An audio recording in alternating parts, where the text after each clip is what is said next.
All right, welcome back, guys. Pretty interesting topic that we're talking about tonight. Not interesting. This is an important topic that we were talking about tonight. Let's get to the lines right now. Hey, Megan, is that you? Hello, are you there? Yes. Yes, what's your question?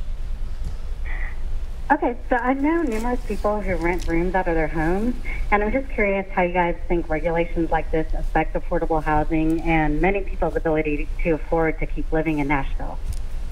You mentioned it, the $1.7 million. The only dedicated funding source to affordable housing in Nashville is 1% off the hotel motel tax derived from short-term rentals.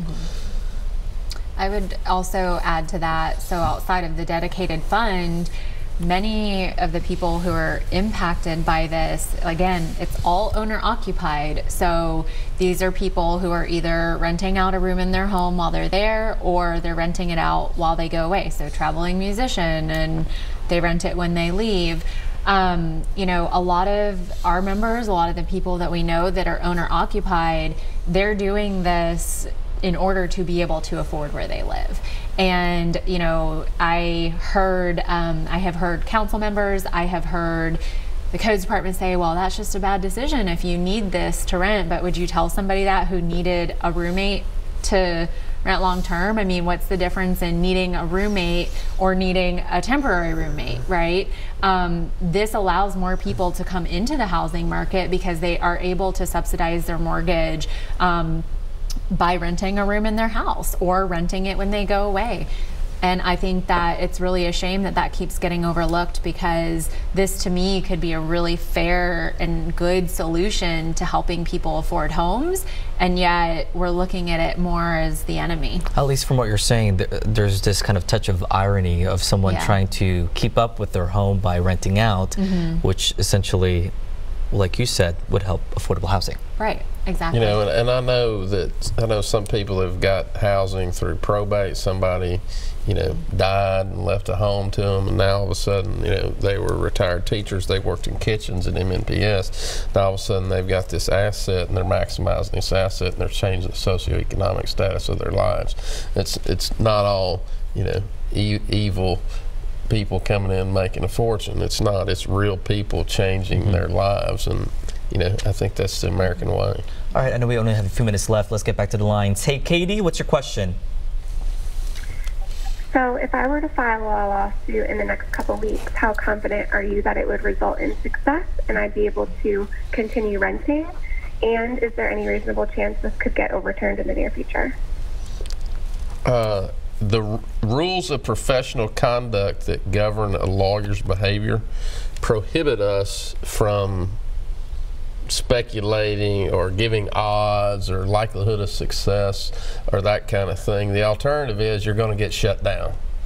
You know, so it's either action or inaction. It's kind of up to you. Yes, it's expensive, but you know, is it worth it considering the alternative? You can do nothing, and if you do nothing, then you're going to lose your permit, and if you try to keep operating in spite of that, then you're going to get kicked off the platform and you're going to be done. What a tough decision. Yeah. That's not easy. Yeah. Reverend Fuzz, thanks for calling. What is your question? Hey, I wanted to talk about some of the people who stayed in the short-term rental next to where I live over the past 4 years and how they've been shut down, and to ask Jamie what are his plans, because I know Jamie very well. What's his plans and proposals in a nutshell for that kind of situation? Well, I don't have any plan or proposal, but you know, there's two fixes: an order from the court or the legislature to step in. You know, I hate to be cut and dry about that, Pastor Fuzz, but that's just the reality. But I appreciate you, and I love you, and thanks for calling in. Well, what do you say to people? Essentially, the argument regarding short-term rentals, you have disruptive people coming in, keeping tourists out of neighborhoods that are trying to keep their integrity. I know that's always been a topic of conversation. What do you say to them? So I think you want to. Well, the first thing, you know, I'm annoyed by things all the time. You know, if I get up, you know, dog barking, cat screeching, somebody left their garbage can out. That's so minor in the day-to-day life, but people take that, you know, get interrupted one time in their life, and all of a sudden, you know, we need to put somebody from operating as short-term rental. I think it's a huge overreaction. Megan, quickly. I would say that you can look at the data, and again, it tells a very different story. If you truly have a problem, there are fixes for that. There's a host compliance line that you can call in and say anonymously, this is a problem. I think what we have to balance is, what is a true problem? Is it illegal activity? Is it a real party happening? Versus, I'm kind of annoyed by a car door slamming late at night. You know, I think short-term rentals have been blamed on a lot of problems that are just inherent growth problems in a city. Things like Uber, right, are going to happen whether it's residents or whether it's tourists. I live in the Gulch area, and if I'm going anywhere that is within a 2.5-5 mile radius, I'm typically going to Uber because it's just easier and less expensive than parking. So what are you going to do? Ban me from my house because I use an Uber and I will come in the middle of the night sometimes? It's just not reasonable to say, let's ban something because it caused a problem for a few people.